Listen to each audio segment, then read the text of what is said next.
Toilet থেকে এক fridge মল তুলে নিয়ে এসে এক টুকরো করে গোস্ত খাও আর সালাদ মনে করে একটু গু বাড়া খাও। এদিকটা খান, চেহারা কি একবারে খারাপ নাকি? আর জীবনে নেন না, তবে কত হক কথা শুনে যান। এই সুদ করে এই জায়গা দাঁড় করাবে। আর কত হলো সুদ খাওয়া হারাম, মল খাওয়া এই রে ভয় থুতুলেন বলেন ইন্ডিয়ান ইন্ডিয়া যে সুদ খায় তারে কয়, তারে কি কয়? তাও অবস্থা হচ্ছে না। আপনার এলাকায় কি সুদ করে আছে আমি জানি যে নাই, এই জন্যই ওয়াজটা আমি করতেছি। এখন যে নামাজ পড়ে না তারে বেনামাজি বলা হয়।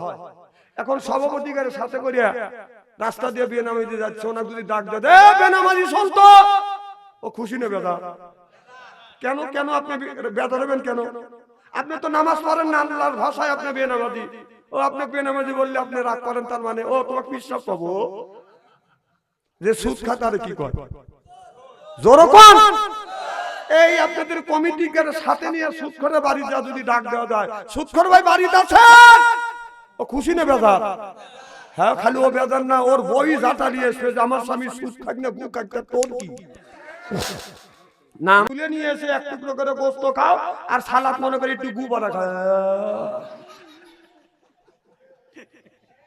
এদিকটা খান, চেহারা কি একবারে খারাপ নাকি? আর জীবনে নেন না, তবে কত হক কথা শুনে যান। এই সুদ করে এই জায়গা দাঁড় করাবে। আমার ভাইয়ের আমার একটা সাপ আসবে, একটা বিচ্ছু আসবে। এই বিচ্ছু যখন আপনার সুদ করে একটা কামড় দিবে, এই কামড়ের যন্ত্রণায় এক নাই বাদান 1000 বছর পর্যন্ত জ্বলতে থাকবে। কবি বলে কোন কানে ঘুরিয়ে বেড়াও হীরার পাহাড়, সরে বেড়াও এই জগতে বীরের জানোয়ার।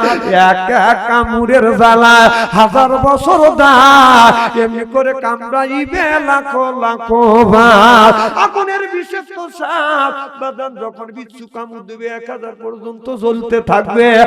আর ওই যে আগুনের আপনার বিষাক্ত সাপ বাদান কামড় দিবে, এই কামড়ের যন্ত্রণা একটা বড় কামড় একবার যদি কামড় দেয় ধ্বংস করে 1000 বছর পর্যন্ত বাদান জ্বালা যন্ত্রণা করবে।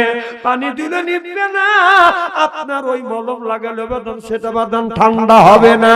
কিতাবের মধ্যে বাদান আছে আপনার সুদখাতের পেট বাদান এইরকম ডোলের মতো হয়ে যাবে, ডামের মতো হয়ে যাবে, হাত দিয়া বাদাম পেটটা বাদাম লাগুর পাবে না। বিষাক্ত সাপ পেটের মধ্যে ঢুকাইয়া বাদাম যখন ঢুকবে, এই পেটের মধ্যে যা বাদাম দংশন করতে থাকবে, কান আপনার কামড়াতে থাকবে।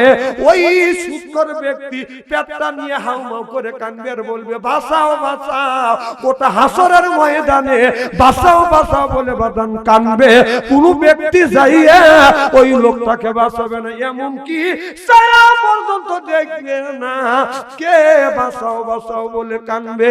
যদি চেনে বলবে এই লোকটাকে দুনিয়া সুদ খাইছে, এই দুনিয়া আল্লাহ পেটটা বড় বানাইয়া পৃথিবীর মানুষটাকে দেখাচ্ছে। আস্তে কও ঠিক জি ও দেহে কালকে খবর আছে, আগামী বছর যদি আমার আনে এখানে সেই সময় কয় আসে বলে আর বাংলাদেশের বক্তা নেই, বাচ্চা সেটা কেন লাগবে? এই বছর কথাই মনে পড়বে যে এই বেরিয়ে যে কাম করতেছে স্ত্রী করে তুই যাচ্ছে। তো বাবা আল্লাহ বলে, আল্লাহ বলেছে লা তাকুলু, সুদ খাওয়া দূরের কথা, সুদ খাওয়ার দ্বারের কাছে যায় না, কথা কাট। আর এদিকে আল্লাহ বলছে যে কুলু মিন তাইয়্যিবাতুল মা রাযাকনাকুম, আগে হালাল খাও তারপর ইবাদত করো, ইবাদত কবুল হবে, কথা কাট।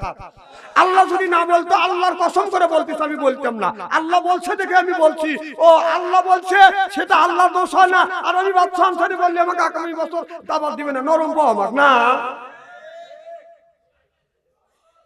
না না। এত যদি পারো, এত হ্যাটাম যদি থাকে, আল্লাহর হাতে তর্ক করো যাও, মানে তার সাথে